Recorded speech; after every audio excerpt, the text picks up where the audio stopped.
Hello শিক্ষার্থী বন্ধুরা, math journey YouTube চ্যানেলের পক্ষ থেকে সবাইকে স্বাগতম। আজকে আমি তোমাদের সামনে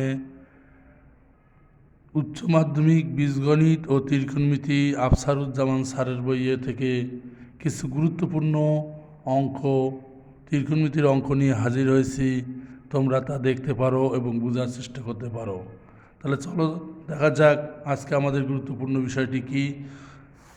আমরা সংযুক্ত ত্রিকোণমিতিক কোণের যে অঙ্কটি প্রায় সমস্যা মনে হয়, 15 নম্বর অঙ্কটি বলছে, প্রমাণ করো যে sine x plus sine pi plus x plus sine 2 pi plus x plus up to dot dot n+1 পদ পর্যন্ত সমান সাইন এক্স অথবা 0 যখন জোড় অথবা বিজোড়। তাহলে অঙ্কটা দেখা যাক আমি এখানে কিভাবে সমাধান করি, তোমরা ততক্ষণ দেখে থাকো। Sine x plus sine pi plus x plus sine 2 pi plus x plus up to dot dot plus n+1 তম পদ পর্যন্ত। তাহলে সাইন এক্স পাই মানে 180, 90 × 2 দ্বিতীয় কোয়াড্রেন্ট, যেহেতু প্লাস থিটা বা এক্স আছে তাহলে মাইনাস সাইন এক্স, থার্ড কোয়াড্রেন্টে সাইনটি নেগেটিভ। তারপর সাইন 2 পাই প্লাস এক্স, তাহলে ফোর্থ এবং 5 কোয়াড্রেন্টে সাইনটা positive, plus minus up to dot dot n+1 তম পদ পর্যন্ত। তাহলে n=1 হলে আমরা এখন কি লিখতে পারি? n=1 অর্থাৎ n+1 এর জায়গায় 1+1, তাহলে n=1 হলে 1+1 বা দ্বিতীয় পদ পর্যন্ত যোগফল, তৃতীয় পদ পর্যন্ত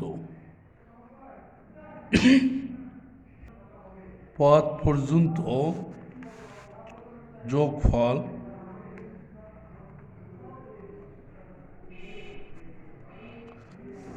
তাহলে আমরা পাচ্ছি কত? 2টা sine x minus sine x, plus minus কেটে গেলে কি হয়? 0। আবার n সমান 3 হলে তাহলে 3+1 বা চতুর্থ পদ, 3 আর 1 4, চতুর্থ পদ পর্যন্ত যোগফল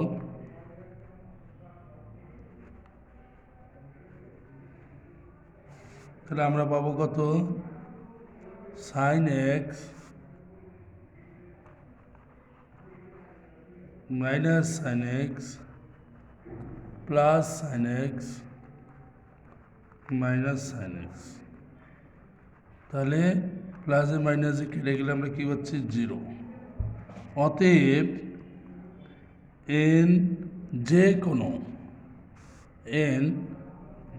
কোনো বিজোড় সংখ্যা হলে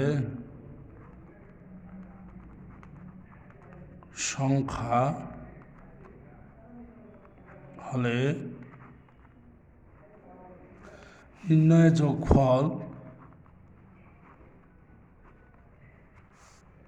যোগফল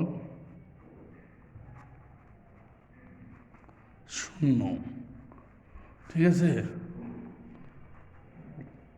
আবার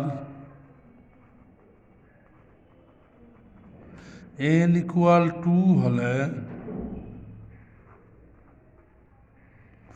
2+1 বা তৃতীয় পদ পর্যন্ত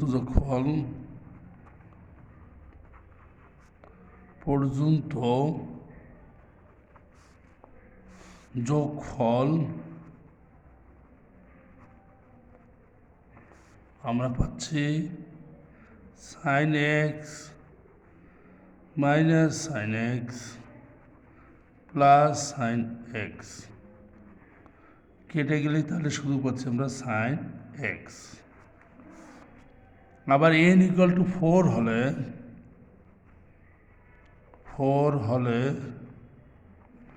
তাহলে 4+1 বা 5তম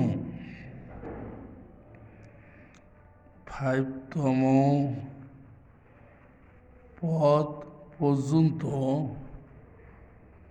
যোগফল, তাহলে আমরা পাবো sin x minus sin x plus sin x minus sin x plus sin x, 5টি sin x কেটে গেলে প্লাস মাইনাস কেটে গেলে শুধু থাকে sin x। তাহলে দেখা যাচ্ছে যে বেজোড় সংখ্যা হলে যোগফল 0 হচ্ছে, আর জোড় সংখ্যা হলে নির্ণয় যোগফল sin x হচ্ছে। অতএব আমরা লিখে দিতে পারি n যে কোনো জোড় সংখ্যা হলে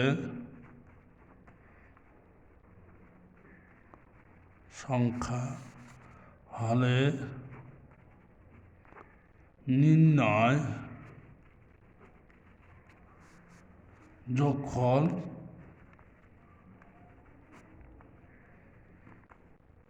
sin x। তাহলে আশা করি তোমরা অঙ্কটা বুঝতে পারছো এবং খুব সহজ করেই বোঝানো হয়েছে। আজ তাহলে এ পর্যন্তই, খোদা হাফেজ।